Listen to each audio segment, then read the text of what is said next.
E hoje temos aqui outra participante especial, porque estamos chique, uma participante especial a cada dia. Gente, eu sou a Tainá. A Tainá, ela veio, né, como ela disse, com o esposo dela.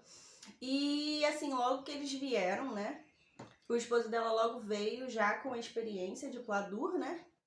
Então ela vai contar aqui um pouquinho, né, como que é essa área aqui, né? Porque ela também já, durante um tempo, já trabalhou, né, com o esposo dela, ajudando o esposo dela. Então ela vai contar aqui um pouquinho como funciona, né, também essa parte de profissão aqui, né? Bom, gente, o meu marido, ele já veio com a intenção de abrir a empresa dele aqui em Portugal, sendo que no Brasil ele já trabalhava com isso, ele já está há mais de 10 anos nessa área de gesso, né? E no caso aqui chama Pladur. E no começo foi um pouco difícil, né? Como todo trabalho, até ele ganhar os clientes, ter o conhecimento, né? Que as pessoas conhecerem ele. Teve uma dificuldade assim, como tudo na vida. Mas graças a Deus hoje ele tá bem, hoje ele é bem conhecido, ele tem bons clientes. Como que funciona? Conta só um pouquinho para eles. Como funciona essa parte de... Ele veio já com a intenção de abrir, né, uma empresa. O que ele precisou fazer? Precisou de muito investimento financeiro? Como foi? O investimento que ele tem, né, é no armazém que ele tem um armazém que é arrendado, que é alugado, que é onde ele deixa as ferramentas, onde ele faz as placas 3D, que ele tem um trabalho diferenciado, porque é pouco que a gente se vê aqui em Portugal, que é o projeto 3D. E ele tem, no caso, então, um armazém, ele teve que investir em ferramentas, porque não teve como trazer as ferramentas dele do Brasil, que ele teve que comprar muitas ferramentas. E a questão de abrir a empresa é mesmo essa parte nas finanças, né? Que seria uma parte mais democrática, mas aí tudo é através das finanças que a gente faz essa abertura da empresa. Vieram como turista, como eu já falei aqui também, eu e minha família. Então, como funcionou isso? Ele foi lá, fez as documentações que a gente tem que fazer e deu entrada lá na manifestação dele. A gente dá entrada como trabalhador independente, tanto eu quanto ele. Agora eu tô trabalhando na área da estética, que é uma coisa que eu já tinha um conhecimento, mas aprimorei muito mais aqui em Portugal.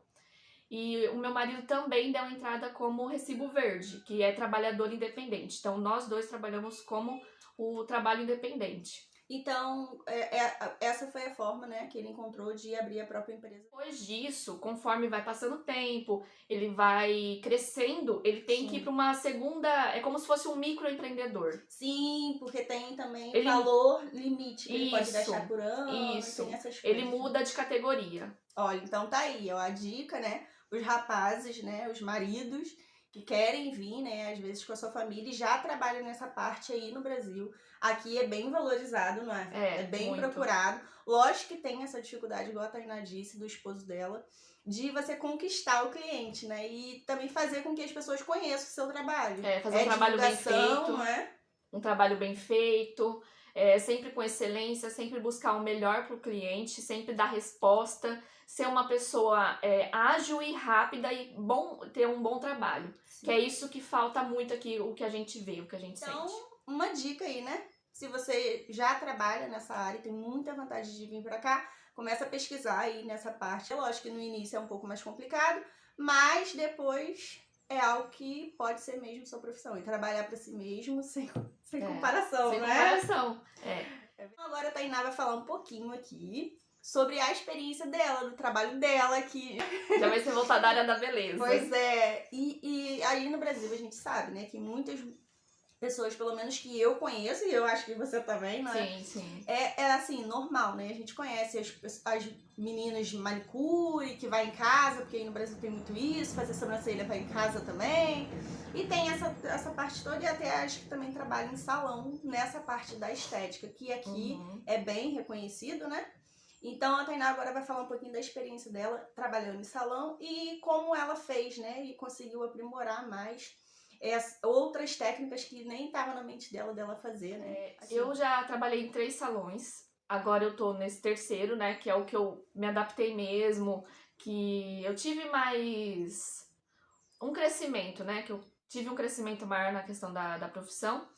E é um salão que eu gosto muito, elas confiam no meu trabalho e cada vez mais eu vou buscando fazer mais cursos. Atualmente eu tô trabalhando como design de sobrancelhas, lift de pestanas, que seria os cílios, né? Lash lifting no Brasil.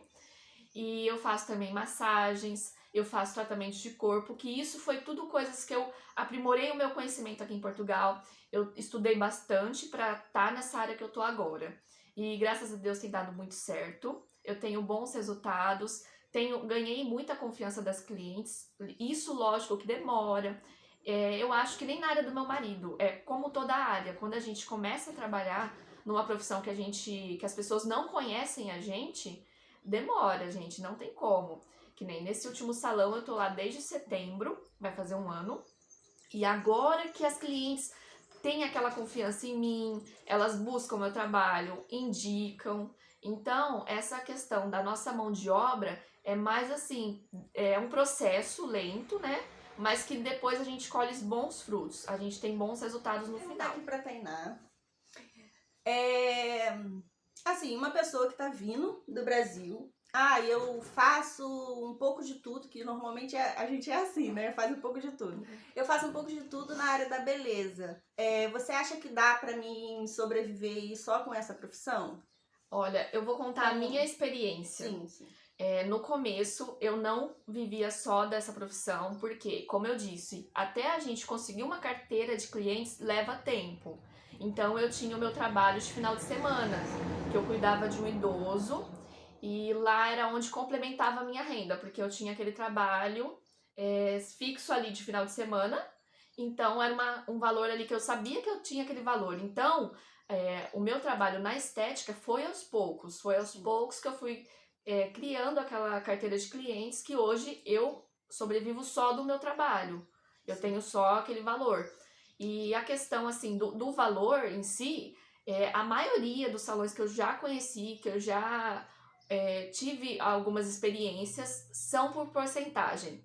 Né? Eu vou falar a minha experiência. Não teve valor fixo, mas teve porcentagem.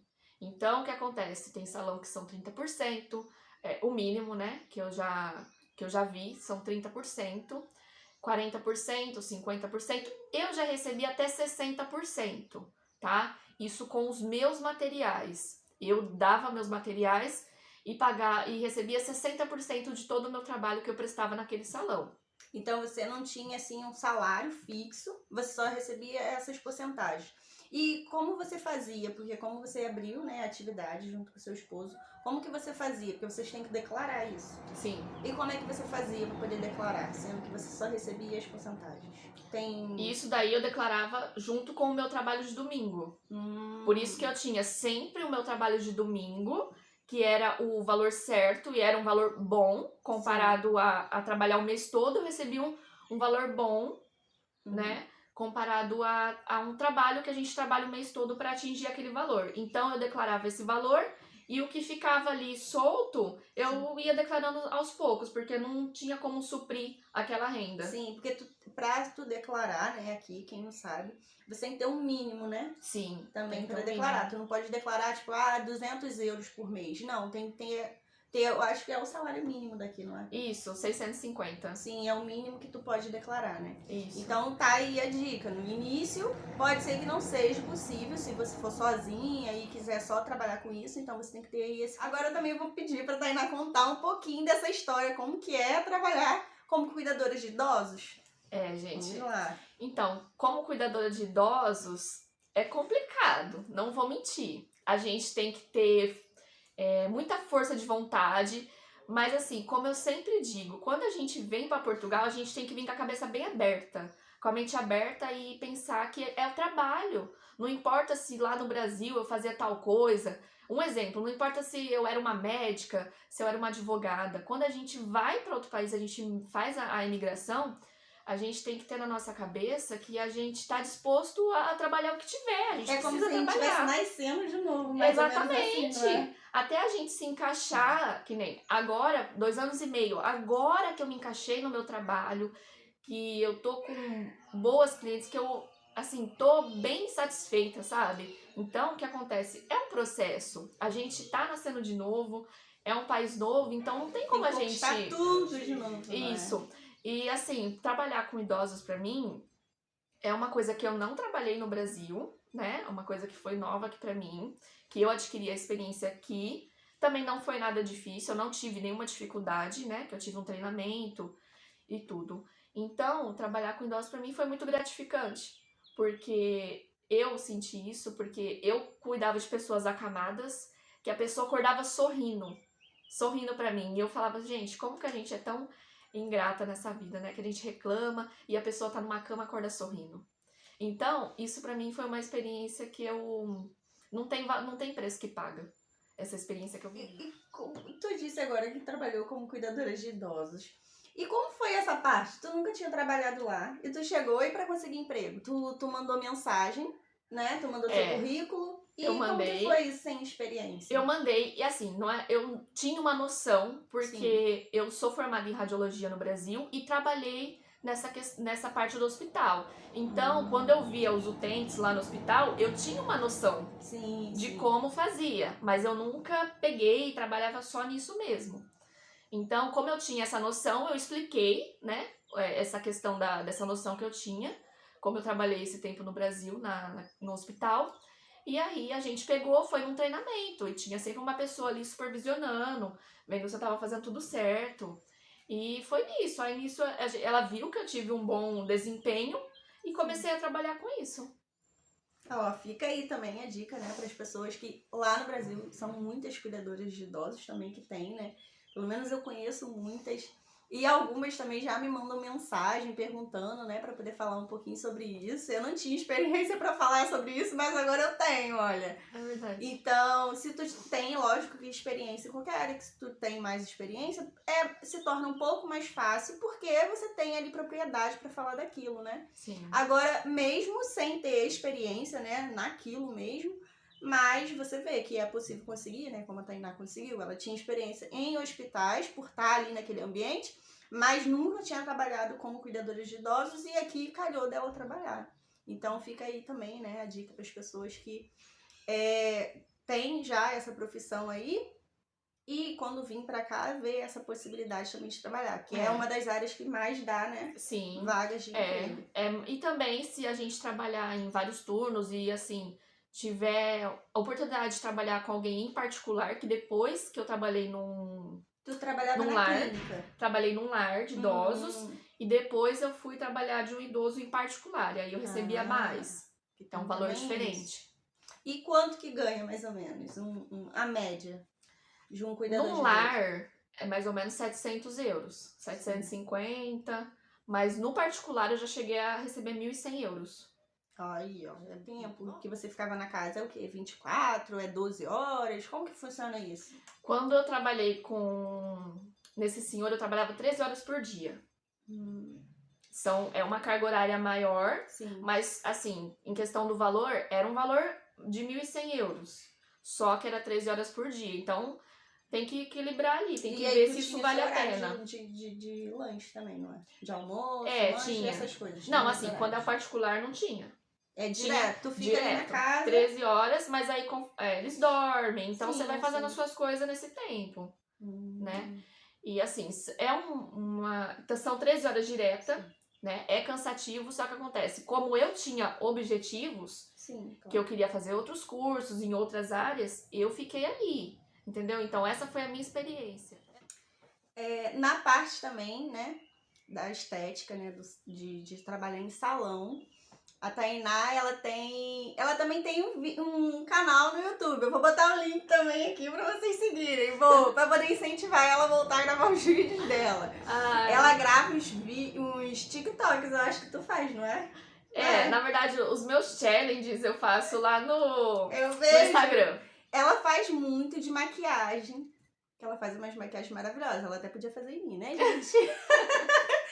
Ela faz umas maquiagens maravilhosas e ela sempre posta vídeos, né, fazendo.